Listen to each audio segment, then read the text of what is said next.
And welcome to Vertical Pursuit, the podcast, which is, for now, audio only. We had a lot of video episodes early on, video casts, thanks to Colton Myers and Nick Livingston, David Ward on the Vertical Pursuit team, and Pastor Mike Tatlock.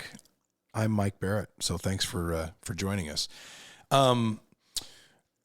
It's funny the way that, since we started the podcast, obviously, things in the world sometimes direct our topics and our conversation, and then things that happen to us in our lives direct, and you do this as a pastor, you use illustrations at times for things that, and then you think of things when things happen to you in the world, and you say, well, did God use those for me to set up a sermon?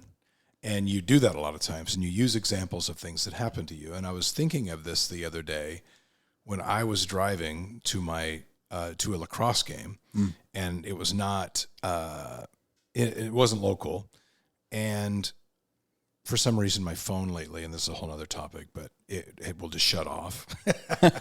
So I need to get that addressed. But for a moment, as I'm driving in an area that wasn't great, I'm without directions. And so I'm all of a sudden feeling, and this is so funny because old school me and growing up in a family, we were from Idaho, and we drove back and forth to Idaho all the time, and all you had is this crinkly road map. We'd go over to Yellowstone, and you had the crinkly map that by the end of the trip had holes in it and stains on it. So to think that now we are so dependent on a phone for our directions is makes me feel like a weak man, but that's where I'm at. So I had this feeling for a moment that I had no idea where I was going, and how uncomfortable that was. And then because I hang out with you, I thought, well, Pastor Tatlock would probably turn this into a sermon and or at least a topic. And so then I was reading the other day, and sometimes if you're in tune, you will kind of see, and I read an article on, it was a Christian-based article, but it was more on, it talked about being stuck in your faith. And its first illustration was lack of directions, lack of a map, lack of a North Star. And then, the same day a friend said to me, was talking about his own faith and had talked to me for a couple of years about all these strides, and now I see this, and now I see this clear, and I think the Lord has me in this direction. And a lot of people talk, and the illustration is guardrails. I've got the guardrails. I don't know exactly where I'm going, but I can see the path that's been laid out in front of me, and I know where I need to go. But I have even more friends who are stuck in a place where they're frustrated because they hear people talk of the cliche of, well, the Lord is leading me to this, or I'm hearing from him that I need to do that, or I'm seeing the stars laid out to go here. But most of my friends, most of the guys I talk to and associate with, and even in Bible study or life group, most of them are like, I don't know what you're talking about. I don't hear from the Lord in those ways. I don't have a spiritual GPS. I don't know where I'm supposed to be going. So I got to a certain level of faith. I go to church, and I was on fire and doing all the stuff right. And then there's this plateau. And for a lot of people, if you don't, and this is why accountability is so important, and having brothers walk with you, because they'll keep you fed in those times when you could stray or fall off. But I know so many people, and I've seen them. I'm not saying you have to go to church every Sunday, but I'll see people who are showing up, and I'm like, man, that's great. He's tracking. He's doing great. I can tell he's engaged. And all of a sudden they disappear for a while, and I'll talk to him and say, hey, how are things going? And you go, well, I was going for a while, but I don't know. I'm just kind of stuck. I'm just kind of not feeling it like I was. The passion, I'm not really sure where to go. I feel a little bit shameful because I feel like maybe I'm not hearing the things I'm supposed to hear. Therefore, does God not have anything for me? Right. So I guess what I wanted to ask you about today and talk about is something that I get asked about. And that is, where do you go with your faith in your life? And this goes to family, job, whatever. when you get to that place where you can't get your spiritual car in gear and you're at a struggle, and oftentimes if you want to use a further illustration, like I just mentioned, you're at a stoplight and there's cars piled up behind you and you cannot get into gear to move. What do you do? Where do you go? What do you try and listen to? And do you sympathize with those who say, I don't know how to hear from the Lord. What am I supposed to be looking for? I hear that cliche, and so I repeat it with my Christian friends, so I sound like I'm smart. But in fact, I'm lost. It's true. It's true. Well, I like that. I'd like the analogy of being coming to a stoplight and it turns green and you can't go. You can't get into gear. You're sitting there grinding gears. It won't go in, or also running out of gas. Is another using the car analogy, and the idea of like, I don't have anything in the tank anymore. And I think that it's interesting. So in the Bible, they call them the disciplines of the faith. Okay. And we don't like those words, disciplines, because a discipline it just, I don't know, has a negative connotation to it.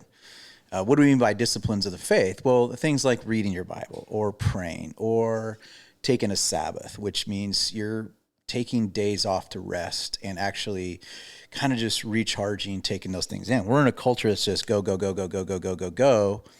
I think we're in a distracted culture. And I think that we're pulled in so many directions that what ends up happening is we don't do any one thing well. We just do a bunch of things in the realm of mediocre. And so like our faith gets kind of put in that same way is we get stuck. And I think there's this idea of momentum that you can actually rebuild momentum. We talk about this with Blazers all the time. In fact, one of the chapels that we do is how to get unstuck. And Pastor Tatlock is the team chaplain for the Trailblazers, by the way, if you didn't know. Yeah. And just doing like, how do you get momentum again? Yeah. How do you get momentum? And I think there's things that are external, things that cause momentum. Like there are things that God can do in our life. Like just God does it. And I know it sounds really mystical and mysterious for people when you say that. We don't do well. We're like, give me the 10 practical things. Give me just tell me what I got to do. Well, sometimes God does things that in different seasons of your life that just ignites a passion. It's like, wow, that came out of nowhere. God just, we say things like he lit me up, or he stoked the fire inside. Those are the words. And those are like external. Sometimes we get momentum, and this is going to be the hardest one. Sometimes we get momentum through hardship. We get momentum in our faith with God where because those external circumstances pushes us to God and pushes us to prayer, pushes us to open up to others, have them speak into our life, like you said earlier.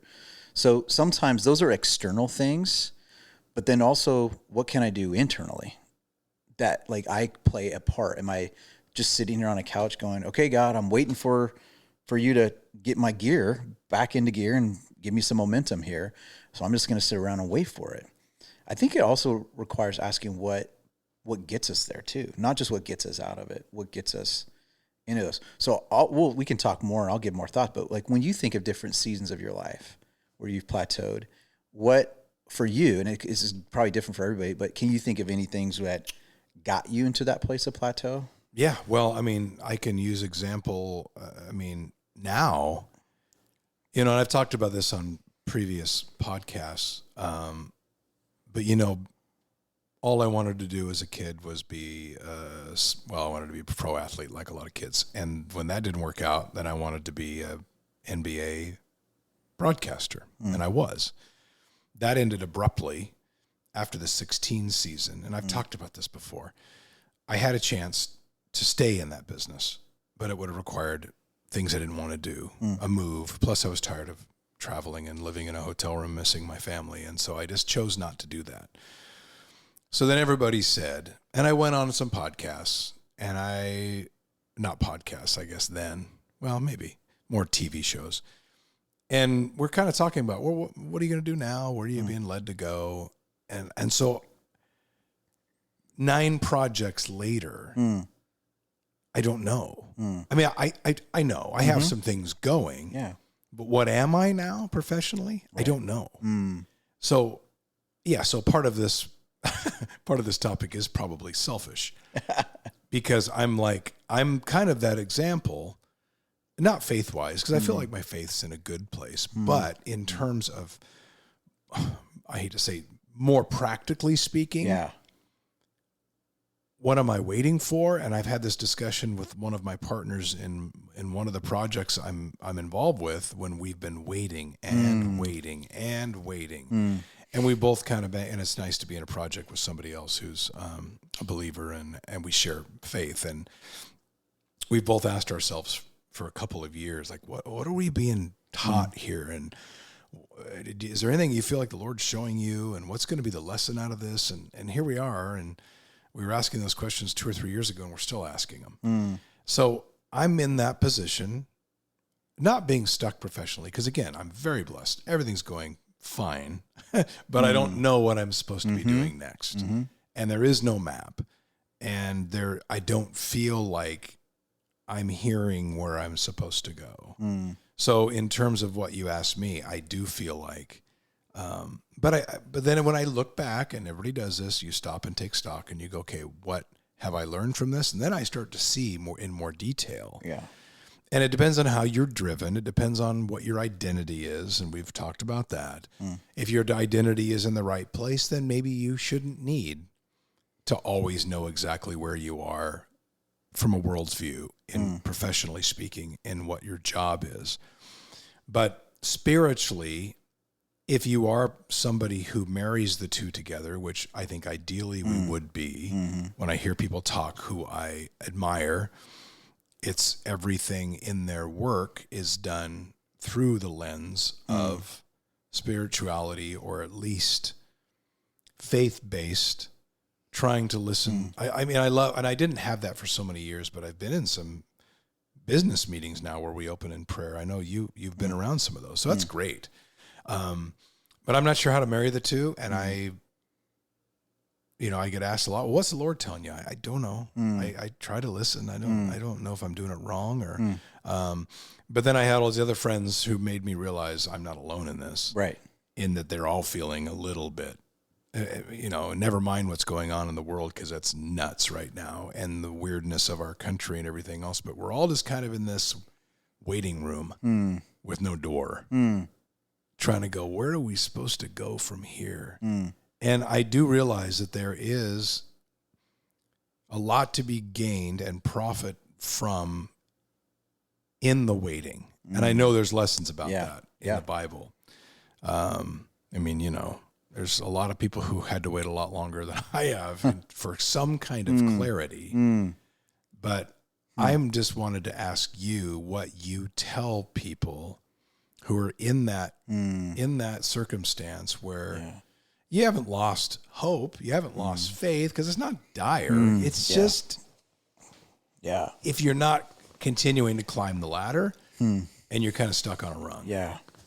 That's a good, and there's different ways we can talk about stuck too. Like there's stuck in the sense of like, I don't feel momentum in my relationship with God, or I don't feel momentum in terms of I have addictions or I have patterns of behavior that I just can't not get over doing, and I don't want to do it. So we feel stuck in a pattern of behavior. Like, gosh, why do I keep, blowing up on the kids? Why do I keep struggling with fear and anxiety? Right. Like I'm stuck in this anxiety. I'm stuck in this kind of bitterness in my heart. I just feel stuck, right? And like yesterday, at the church, a family in our church has a young junior high boy who is going through a really rough time. And they reached out to me and said, hey, here's the deal with our son. He has a medical condition. He has to go into the doctors 5 days a week. It's like a, 7th, 8th grade boy. Loves basketball, right? Loves basketball. He can tell you every player and every team kind of thing. Really awesome kid. And she said, but he's lost faith because he's been praying that God would take this thing away. Mm-hmm. And, when you're an 8th grade kid, you want to go out and you want to run around and you watch everybody else have normal and you don't get to live normal. And so you ask God to give you normal. God, take this stuff away. It doesn't happen. Sat in office with this family and this young guy, and great kid, just awesome kid. We talked basketball for a while and talked about how, what do we do when I'm stuck in my faith even? And like, I can't get past the doubts. I can't get past, is God ever going to heal me? And I don't know anymore. So I'm literally stuck right now. I don't know where to go from here. Do I trust him that he's going to heal, or do I just accept that he's not? Like, what? I don't know what to do. I'm stuck right now. I got these questions. You and I have both lost, our dads, and at different times and different seasons in our life. But those sort of evoke an eruption of questions and thoughts inside of us, and those circumstances in life, like I say, can draw us closer to God, or sometimes make us stuck with questions like, why did that happen? And why didn't this happen? I don't know what to do with this. I don't have a box, or I don't have a frame to put it in. So I feel paralyzed. When I hear someone says, I'm stuck, I hear the word I'm paralyzed. Fear can paralyze us from moving forward. An uncertainty of direction can keep us, like I think honestly, like when Moses was being led by the Israelites and the Egyptian people, right? That's what I was thinking about. God says, all right, it's time to go. So they leave. And then they get to the Red Sea, and it's like they're stuck. Yeah. And it's like, God, I trusted you, and now I feel like you even led me to a place that's worse. That's what they thought. And then they're like, maybe being slaves wasn't so bad. Right. And so for them, two negatives. One, we feel stuck and there's no movement going forward, but also now I think this is another dangerous in times of being stuck. Should we just go back? That's exactly right. That's the best part of that story. Yeah. Maybe you start to compromise. Exactly. Exactly. And I think that's where, honestly, this comes back to the bigger issue is, am I patient to be in step with God? This is what's interesting. I know some people won't get this. If you're listening, it's a really hard thing to understand, but I'm going to do my best to try to explain this. So when Jesus showed up, he gave this living, breathing example of how to live life, right? I mean, it's like, he goes, follow me, be like me. Great. I can't. I'm not you. He's like, that's okay. I got that base covered. If you believe in me, I'm going to put my spirit inside of you. And my spirit will help you live that life. And so, okay. And that's why the Bible says, walk in the spirit. So the idea of walking, it's like a spouse, right? So I'll use this analogy. My wife walks at a normal person's rate. I'll just put it that way. I was going to say she walks slower. It's not her issue. She walks at a normal person's pace. I have a pace that's way faster. Yeah. So we could be walking down the street on a date night, and which is why we have to hold hands more, because it's more, it keeps me in pace with her. Right. But if not, I can be about half a block ahead in my head thinking she's with me. And then I'll turn to my right and I'll like look around, she's behind me. So the idea of pacing with the Spirit is really hard because it requires a level of patience. See, I want to go at a pace that I want to go at. And sometimes God has us in seasons of waiting. It's hard. It sucks. The seasons of waiting suck. We wait. We're waiting for decision. We're waiting for clarity. We're waiting for healing. We're waiting for a reimagined idea, purpose in our lives. And we're just stuck. And we're like, God, and I think what happens is God sometimes says, we're so in this rat race. He goes, just stay in pace with me. What that means is sometimes I'm going to tell you to speed up. Sometimes I'm telling you, let's go, let's run. We had the same when we were in Rwanda. It was called hurry up and wait. Yeah. You hurry up to one place, and then the next thing you got there, and you're like, gosh, we raced to get here. And now we got to wait 3 hours for something. That's been my whole life. And it's like, and I think that's where we are in our spirituality. It's with God, it's a hurry up and wait. He goes, let's go. And then you get to a spot and you're like, gosh, it's been forever now. Can we keep going, God? And I think the question is, we have to ask ourselves, God, what do you want us to do in the waiting? What do you want us to do in the waiting? You mentioned my dad, and my dad was a coach, and you got me thinking that whenever I would and I played baseball, he was a basketball coach, and I was a golfer and he was a golf coach. And whenever I got to a position to where I was stuck as an athlete, my dad, who had a great perspective, and I don't feel like probably ever had the same concerns or worries that I did necessarily, because he just wasn't a worrier. very much could walk out and just look at the blue sky today, and then his day's set. He didn't care. And for me, I would be somebody who would more be, but it might rain tomorrow. You know, I mean, that's my weakness. But my point of that is, in terms of, and I've heard golfers say this too, when you are stuck, and I don't even want to say in a slump, because that's the way like a baseball player would describe it. But they always say, and my dad used to say this, go back to the basics. Yeah. Yes. So you go back to the basics of training. You go back to the basics of, if you're a golfer, short game putting. If you're not getting off the tee, or if you're not, go back to those basics. In basketball, the same thing would apply. So when I think about it, and I didn't do this until you mentioned my dad, but I think about even life-wise, my mind immediately, when you said that, went back to, oh yeah, but because I didn't go back to the broadcasting world or have something else explode on day one, I haven't been gone 50 hours a week. And I've been there through my kids' high school lives and middle school for the most part. And so it almost brought me back to a place of comfort. Yeah, absolutely. Just because you said that. And I'm like, now by saying that one thing almost triggered a little bit of a reappearance of a map in my mind, where I say, oh, okay, I get it now. I get it a little bit more. And he's continued to provide. And there's days I go, I don't know how, because when you reinvent yourself at almost 50 years old, which I'm older than that now, but when I was going through that, that's your first worry. I mean, not for, well, yeah. For a lot of us, when you're a provider, that is one of your first worries. So then I don't know how he's continued to provide, and but he has. So it's funny that even sitting here now, you bringing up my dad at that point, I went, okay, well, what Dad have said? He would have said, go back to the basics. And you go back to the basics and thinking about health, family, life, house, kids, all that stuff. And I just did, and it's like, okay, now I kind of get a clearer picture. So hopefully that resonates with somebody else who's going through the same thing, because I really think not only patience and patience with his timing are vitally important in this, but going back to those little small things. And I've done that with a friend of mine too, who's been through some stuff, and he went all the way, and I've mentioned this before, but just created a gratitude journal.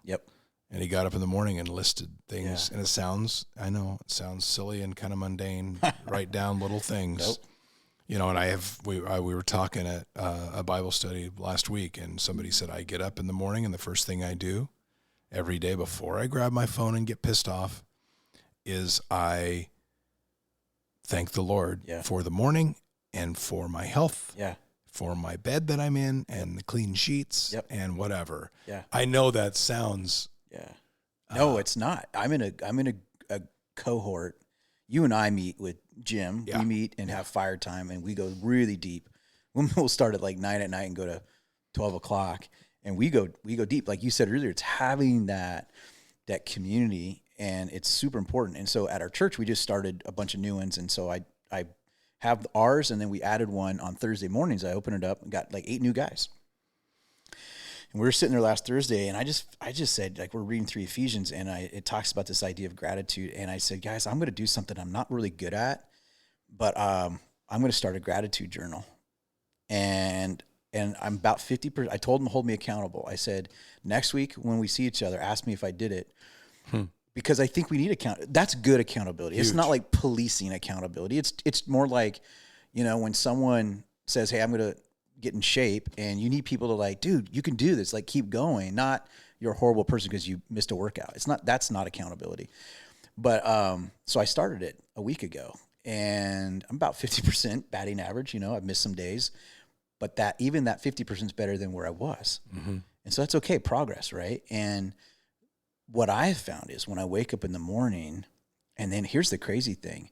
Jewish calendar and the Jewish reckoning of time, they start their day with the evening. I love this. They don't start it in the morning. You've preached on this before. And I've learned to practice when you're stuck. These are practical things we're talking about. When you're stuck, practice the practical things. Go back to the basics. if you go to bed at night, it's interesting. You go to bed at night with a gratitude journal. Your phone could be a journal, but actually just what you're doing is you're just taking time. God, thank you for this. God, thank you for this. Count your blessings. You'll actually get better sleep. And then you'll wake up better and then repeat it again in the morning to start the rest of your day. And like that right there is amazing how it kind of just puts things in perspective. This is what I think too. We'll get back to some of the more other basic practical things, but You mean playing Call of Duty and Grand Theft Auto until you fall asleep like my son does is not good for good sleep? only for some people. I can hear it coming out of his room. Oh, I'm like, how are you going to go to sleep now?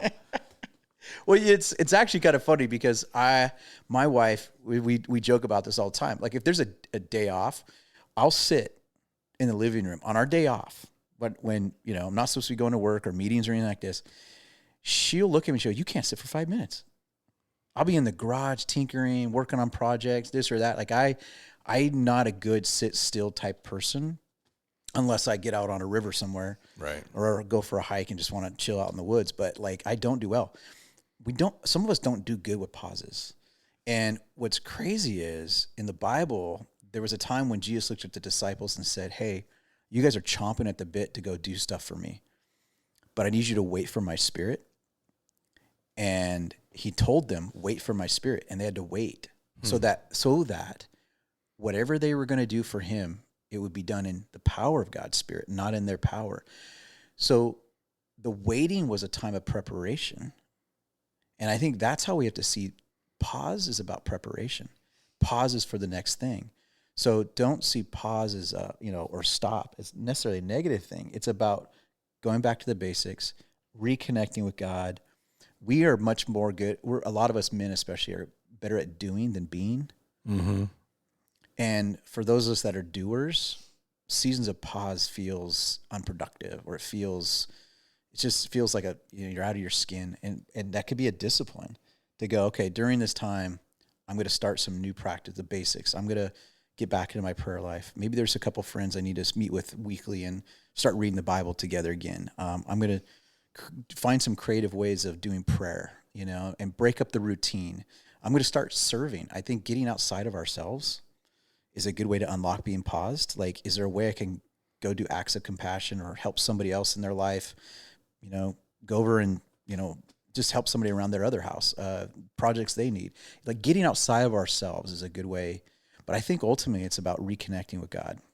That's really it's like God is saying, let's slow down in this season and let's recalibrate us together. And that's what he's after. And if you're in tune, then it's amazing how many times you go do something Yes. to aid in your being stuck, and you're shown something through that. Yep. And it even happened on Sunday. I know we're going through, you've kind of inspired everybody to take some time and go through Ephesians. Yeah.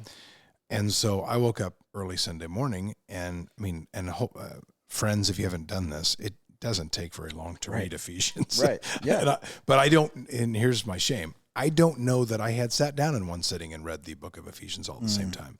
And I did it in that context, and I did it again. And I'm not a very good memorizer of scripture. But I was with a friend of mine. We challenged each other to memorize a few verses. That's harder than you think. It is. At this age.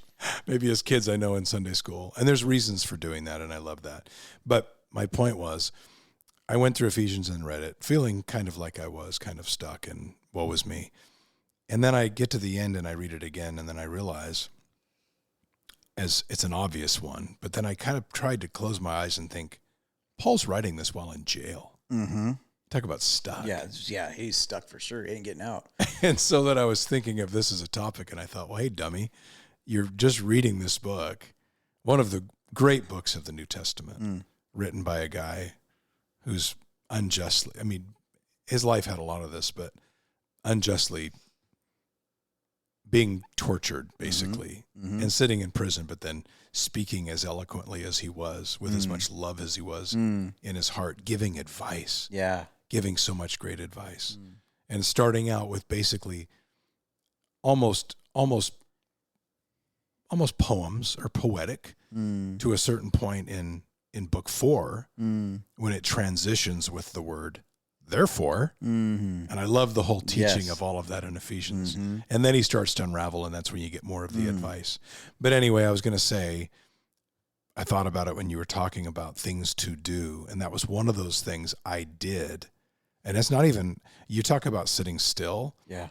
It's not easy for me to sit and read an entire book of the Bible. I'm getting fidgety. That one I did, and it showed me something when I did it, like you just did, talking about my dad and having me go, oh, right.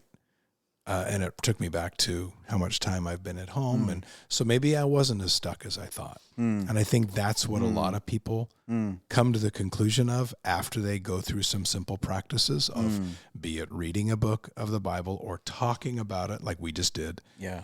And all of a sudden you go, well, wait a minute. And that's, I know that's just plain perspective, as most people would call it. But I do feel like if you are in tune, and if you're somebody who says, God's really not showing me anything, well, maybe he is. Yeah. That's what so real quick, as we wrap up too, is this young boy yesterday. This is exactly what I told him. So he's looking at me, and I feel totally for him. I'm like, oh man. He's like, he's been praying, God, you're not answering my prayer. And he feels stuck, and he feels like God is distant, right? And not only am I sitting here and I can't get my spiritual life in gear, my faith, but I feel like God's not even in the car with me, right? And I just felt like looked at him and I said, sometimes God isn't answering your prayer. And I literally told him this. His favorite player is Damian Lillard, right? And I say, if you ever hear Damian Lillard talk, he'll talk about the adversity in his life and how the adversity made him who he is. And you see that theme all through the Bible. Count your, joy when you face trials. Well, there's no joy in that. But the point of it is that seasons of pause or seasons of preparation. So God's not answering your prayer of deliverance because he's actually answering your prayer of building you to be an overcomer through adversity. If we prayed and God just took everything away from us, we never actually would have strong faith, because we would only have conditional faith, not strong faith.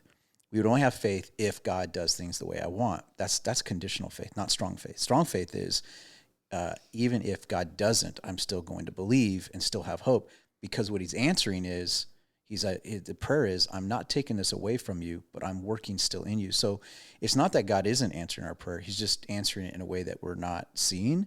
So I think seasons of pause is getting on his page, and it's recalibrating. It's like, God, maybe I'm here thinking the wrong things. Maybe I'm actually not on your page. Maybe I'm not as stuck as I think I am. And actually, you're doing this. It wasn't really that I was stuck. I was just not on your page. And you had to get me on your page, and now we can move forward. It's like a player who goes through a slump. Yeah. And you've seen that over and over again. A player goes through a slump, man, they top shooters, and the next thing you know, they just can't hit a bucket. What do? They go back to the gym, and they go back to the basics. They put in that time. And it's during that time they get reconnected. They rebuild their confidence. And then they're able to move through that. And they need community around them. They need those voices in their life. So I think that when we get stuck or we get in spiritual slumps, is realize that God is working, even if he feels distant or he feels slow. He is. So maybe I have to ask myself the question, God, what are you doing? Help me have the eyes to see it. Not, I need you to be on my page, working at my pace. And during those times of pause, it's probably because he's preparing us for something. Reconnect with him, go back to those basics, get on his page. So before we wrap, let me put this back on you then in something that's pretty personal, because we've mentioned this before. Your wife's been waiting for healing for a long time. How does she deal with being stuck health-wise in a place that she has not found an answer to? And then you, as a loving spouse, joining her in that stuck position, how have you guys dealt with that? And we've been stuck with her healing or health for 24 years. Gone through, in fact, she just recently, about a month or so, got back from Mexico for new treatment. Went down there for a week, and they're doing all kinds of new treatment there, and came back, and things didn't get better. Things aren't, and we know things take time, but what happens is I know for her, she would say, you get your hopes up, And there's all these promises, and doctors say, try this, try this, try this. So you do go through it. And then what we have found is sometimes even the treatments make it worse, not makes it better. And so then your hopes are crushed, right?